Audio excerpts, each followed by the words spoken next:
Did you know a tiny tribal leader in the mountains of Anatolia would one day start an empire that ruled over 25 million people and lasted more than 600 years? That man's name was Osman Ghazi, and he's the legendary founder of the Ottoman Empire. At the end of the 13th century, the crumbling Seljuk Sultanate had left behind a chaotic patchwork of Turkish principalities known as beyliks. Among them was a small one led by Osman, based near the Byzantine frontier. Osman was smart and lucky. He expanded his territory not through brute force alone, but by skillfully using Ghazi warriors, Muslim fighters driven by the belief in holy war against the Byzantines. According to legend, Osman had a dream. He saw a moon rise from his chest and enter the chest of a holy man. Then, from that man's navel, a tree grew, covering the world. That dream was interpreted as a sign. Osman's descendants would rule a vast empire. He adopted the title Sultan, even though his domain was tiny at first. But here's the real genius. Osman built a reputation for being just and fair. Many Christians in Byzantine territory, frustrated by corruption, defected to his rule. His early state wasn't just a military camp, it was a political alternative. By the time Osman died around 1366, his beylik had grown into a state. His son Orhan would soon conquer Bursa, which became the first real Ottoman capital. It all started with a dream, a border town, and a man who saw opportunity in chaos. After Osman's death, his son Orhan took the reins, and he didn't waste time. The Ottomans had just captured Bursa, and Orhan made it the empire's first true capital city. But this was only the beginning. Orhan did something bold. He crossed into Europe. In 1354, a powerful earthquake weakened the walls of Gallipoli, a key fortress on the Dardanelles.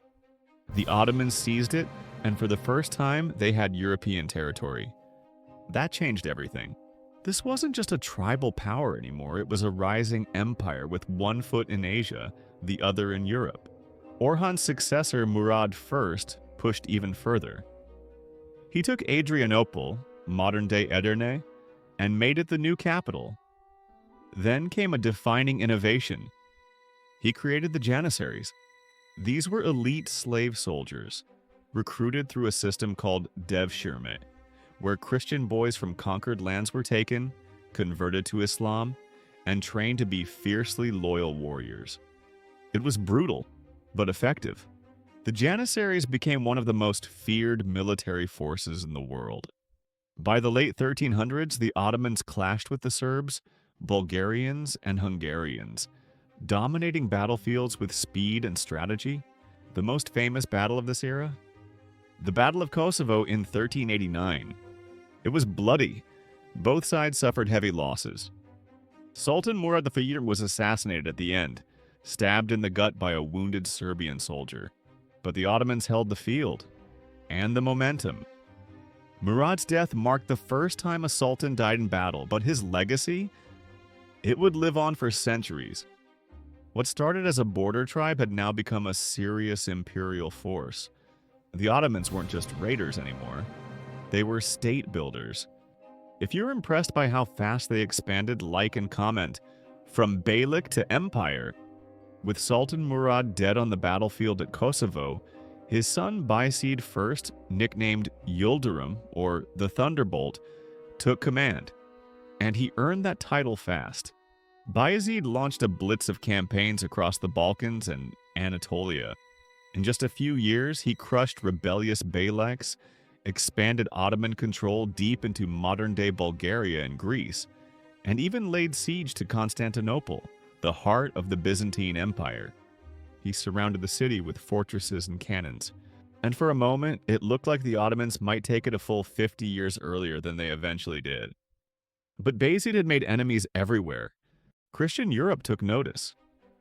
In 1396, a massive crusader army led by Hungary, France, and even the Holy Roman Empire confronted him at the Battle of Nicopolis.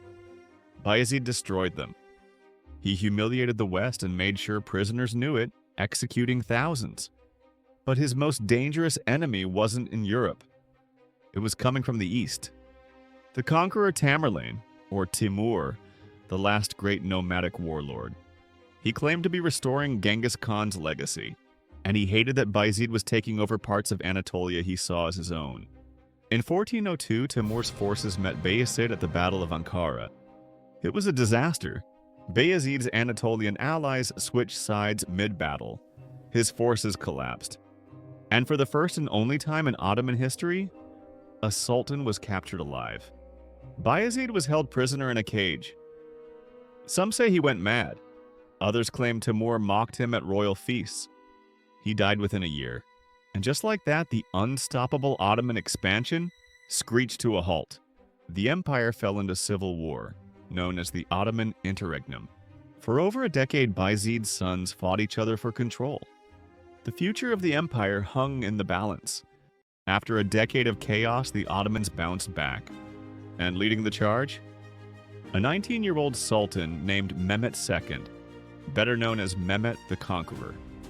He had one mission: take Constantinople, the last stronghold of the Byzantine Empire. Armed with massive cannons, thousands of soldiers, and months of planning, Mehmet launched a brutal siege. After 53 days, the unthinkable happened. The walls fell.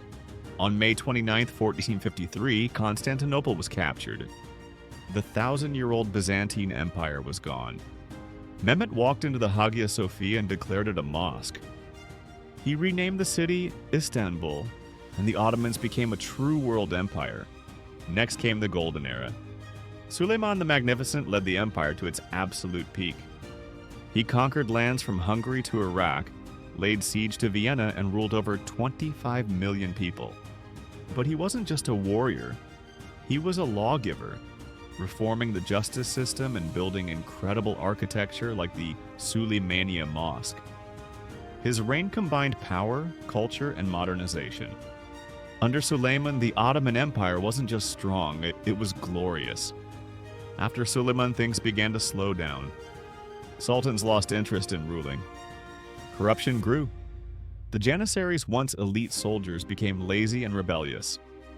The empire started losing battles, especially to European powers that were advancing in science and military tech. In 1683, the Ottomans failed to capture Vienna, a turning point. Soon after, they were forced to give up land in Hungary and the Balkans. The empire was still big, but its best days were clearly behind it. By the 1800s, the empire was called the sick man of Europe. Why? Because it was collapsing from the inside, and outsiders were circling. Nationalist uprisings broke out in Greece, Serbia, Egypt, and more. The Ottomans tried to modernize with new laws and railroads during the Tanzimat reforms, but it wasn't enough. Europe's industrial powers were way ahead. Worse? The empire had to borrow money from the West, digging itself into debt and dependency. It was fading, fast. Then came the final blow, World War I. The Ottomans sided with Germany and the Central Powers. They lost badly. And during the war, a tragedy occurred. The Armenian Genocide, where over 1 million Armenians were killed. After the war, European powers occupied Istanbul and tried to divide up what was left. But a general named Mustafa Kemal Atatürk refused to let the empire die quietly. He led a war of independence, abolished the Sultanate, and in 1923 created the modern Republic of Turkey. The Ottoman Empire was finally over after 600 years of rule. From a small tribe under Osman I to an empire that touched Europe, Asia, and Africa, the Ottomans left a legacy of war, architecture, law, and hard lessons. What surprised you the most about the Ottoman Empire? Drop a comment below, hit like, and don't forget to subscribe for more epic history explained fast. And watch this video, What's Behind Israel and Palestine's Endless Conflict?